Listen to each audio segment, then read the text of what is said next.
तो मूवी शुरू होती है। हम देखते हैं कि दुनिया के अमीर लोग जमीन से बाहर स्पेस में एक स्पेस स्टेशन एलिजियम में जिंदगी गुजार रहे हैं और दूसरी तरफ गरीब लोग जमीन पर जिंदगी गुजार रहे हैं जहां सब कुछ तबाह हो चुका है और आलूदगी भी इंतहा की है। एलिजियम में हर सहूलत मुयस्सर है जबकि जमीन पर लोग बुनियादी जिंदगी की सहूलियात को भी तरस रहे हैं। एलिजियम एक ऐसी मशीन थी जिससे हर बीमारी का इलाज किया जा सकता था।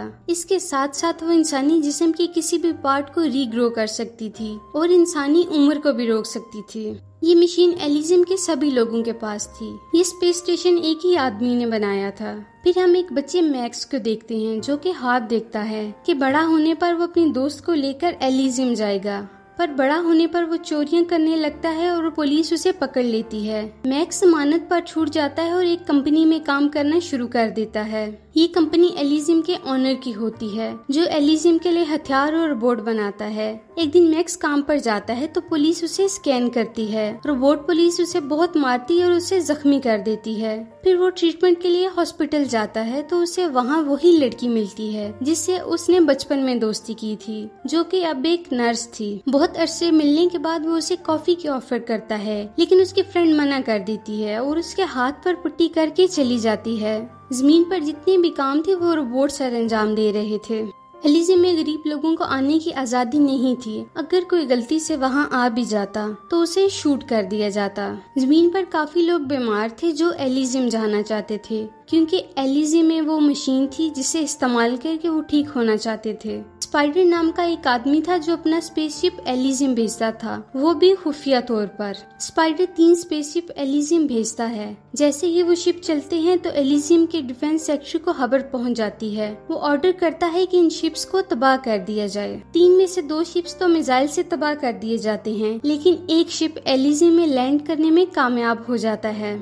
अब शिप से लोग जल्दी से निकलते हैं और वहाँ के लोगों के घरों में घुसकर इनकी मशीन को इस्तेमाल करके अपने प्यारों की बीमारियों को ठीक करना शुरू कर देते हैं। फिर वहाँ रोबोट पुलिस आ जाती है और उनको पकड़कर वापस जमीन पर भेज देती है। अगले सीन में हम देखते हैं जॉन कार्लाइल को जो कि डेली जमीन पर जाता था अपनी चीजों का हिसाब किताब करने। वो शाम को वापस एलिजियम चला जाता था और उसी की कंपनी में मैक्स काम करता है। काम के दौरान ही रेडियो एक्टिव चैम्बर का डोर लॉक हो जाता है तो मैक्स को उसे ठीक करने के लिए चैम्बर के अंदर जाकर उसे ठीक करने का कहा जाता है।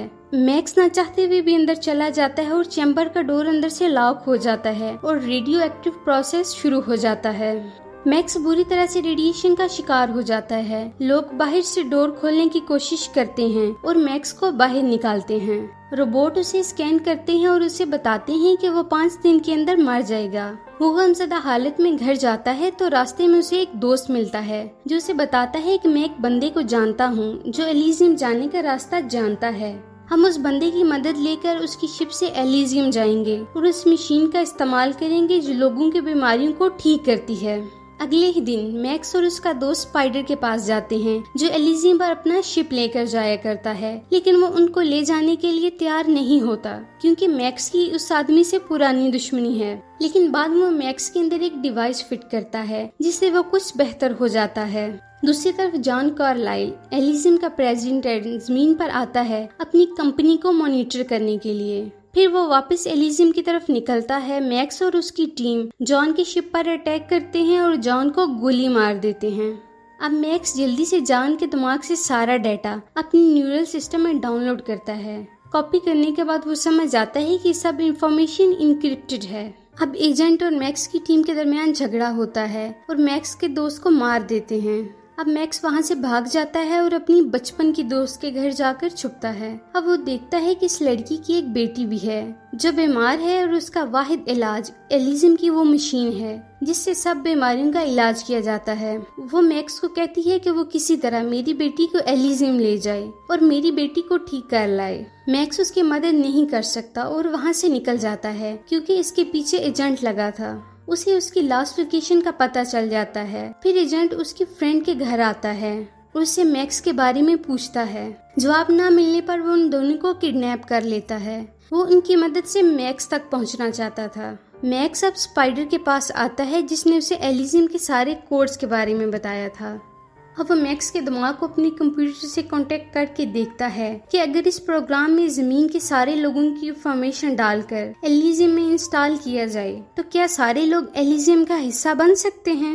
ये सब जानने के लिए वो प्रोसेस शुरू करता है तो उसे पता चलता है कि सैटेलाइट जाम हो गया है, अब कोई भी प्रोग्राम अपडेट या डाउनलोड नहीं होगा। अब वो मैक्स को बताता है कि अब वो मदद नहीं कर पाएगा। अब वो मैक्स को जानने के लिए कहता है। जॉन की मौत की वजह से सारा सिग्नल डाउन हो गया है, इसलिए वो प्रोग्राम अब काम का नहीं है। मैक्स के पास अब कोई रास्ता नहीं होता तो वो लास्ट रास्ता यही इख्तियार करता है, खुद को सरेंडर कर देता है। एजेंट उसे मारने आता है तो मैक्स उसे ब्लैकमेल करता है कि अगर वो इसे एलिजियम ना लेकर गया तो वो उसे बम से उड़ा देगा। फिर एजेंट मान जाता है और डेलकॉट से राब्ता करता है और बताता है कि उसने मैक्स को पकड़ लिया है और वो एलिजियम आना चाहता है। मैक्स देखता है कि इसी शिप पर वो लड़की और उसकी बेटी भी होती हैं। अब मैक्स कुछ नहीं कर सकता था क्योंकि एजेंट ने मैक्स को बांध दिया था। इसके बाद हम देखते हैं कि मैक्स और एजेंट की इसी शिप में फाइट हो जाती है और इस फाइट में ब्लास्ट हो जाता है और एजेंट का चेहरा खराब हो जाता है। जैसे ही शिप एलिजियम उतरती है, मैक्स की दोस्त नीचे उतरकर एक घर में जाती है और मशीन इस्तेमाल करने की कोशिश करती है, लेकिन वो मशीन काम नहीं करती क्योंकि वो मशीन सिर्फ एलिजियम के लोगों पर ही काम करती है। अब एजेंट को लेकर आते हैं और उसे मशीन पर स्कैन करते हैं तो उसका चेहरा ठीक हो जाता है। अब फिर से एजेंट मैक्स के साथ फाइट करता है, लेकिन इस बार मैक्स एजेंट को जान से मार डालता है। उधर मैक्स की फ्रेंड मशीन का इस्तेमाल करके अपनी बेटी को ठीक करने में कामयाब हो जाती है। अब हम देखते हैं कि एलिजियम से एक और शिप जाता है जमीन के लोगों को मेडिकल हेल्प देने के लिए। इस तरह जमीन के लोगों की जिंदगी भी आसान हो जाती है। इसके साथ ही ये मूवी खत्म हो जाती है। तो दोस्तों, कैसी लगी आपको हमारी आज की वीडियो? अगर आपको हमारी वीडियो अच्छी लगी तो हमारी वीडियो को लाइक करें, शेयर करें और हमारे चैनल को सब्सक्राइब करें ताकि इस तरह की इंटरेस्टिंग वीडियोस आपको मिलती रहें।